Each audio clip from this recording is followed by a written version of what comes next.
Indra Kents yang tersandung kasus. Nah, yang jadi pertanyaan nih, ini lembaga sebesar KPK ini kok bisa kecolongan gitu, Pak ya? Ketika memilih figur untuk mempromosikan atau mengiklankan atau apa istilahnya ya, memberikan dukungan terkait dengan masalah anti korupsi, tentu mestinya hati-hati.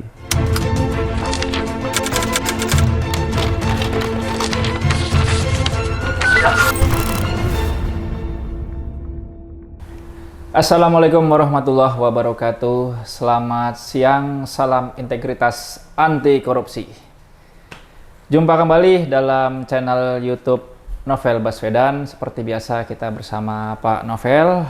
Apa kabarnya Pak Novel? Baik, kabar baik, sehat, alhamdulillah. Alhamdulillah sehat Pak ya. Ya. Kali ini kita akan membahas iklan KPK tahun lalu Pak. Apa itu? Jadi Indra Kents yang tersandung kasus itu bekerja sama dengan KPK buat iklan di video gitu ya. Iya, betul. Ini jadi catatan juga ya buat KPK. Nah, yang jadi pertanyaan nih, ini lembaga sebesar KPK ini kok bisa kecolongan gitu Pak ya?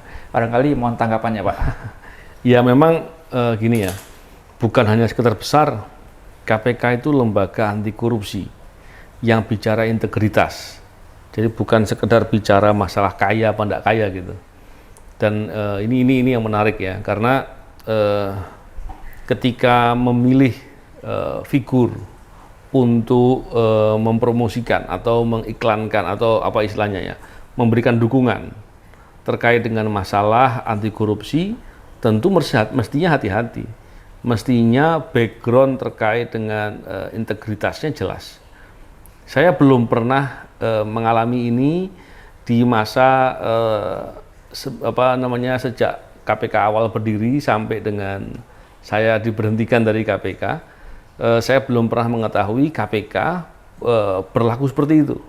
Maka begitu kemarin saya melihat di beberapa media sosial viral terkait dengan iklan seperti ini, prihatin ya, tentunya sangat prihatin.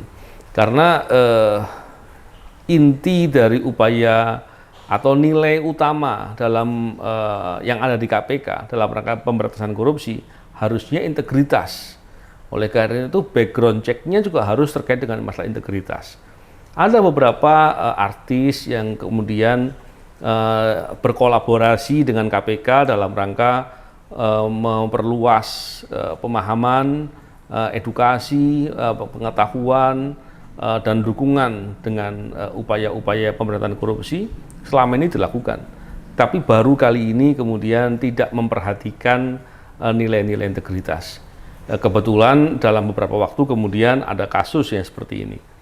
Tapi ini justru menjadi pertanda bahwa di belakangan ini KPK tidak melihat isu integritas menjadi isu penting.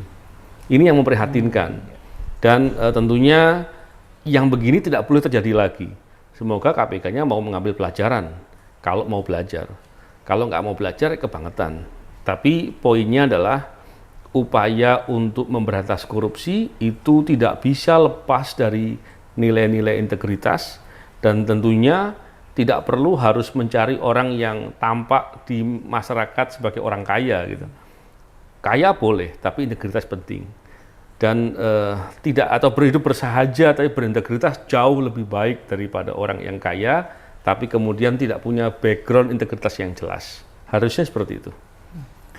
Bisa dikatakan ini kecolongan atau seperti apa Pak? Ya, memang saya nggak tahu apakah kecolongan atau memang di KPK-nya pihak yang memilih tadi ternyata punya kecenderungan yang sama, saya nggak tahu. Tapi tentunya sangat prihatin ya dengan adanya hal ini.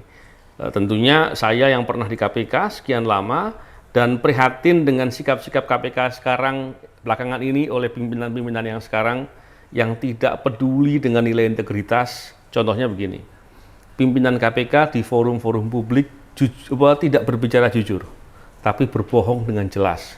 Bahkan itu oleh beberapa orang melaporkan sikap pimpinan KPK tersebut kepada Dewan Pengawas. Kalau pimpinan KPK-nya sendiri bermasalah dengan tidak jujur atau berbohong, lalu bagaimana kita mau percaya integritas. Nah, inilah yang kemudian keprihatinan ini tidak lepas dari keprihatinan kita kepada pimpinan KPK.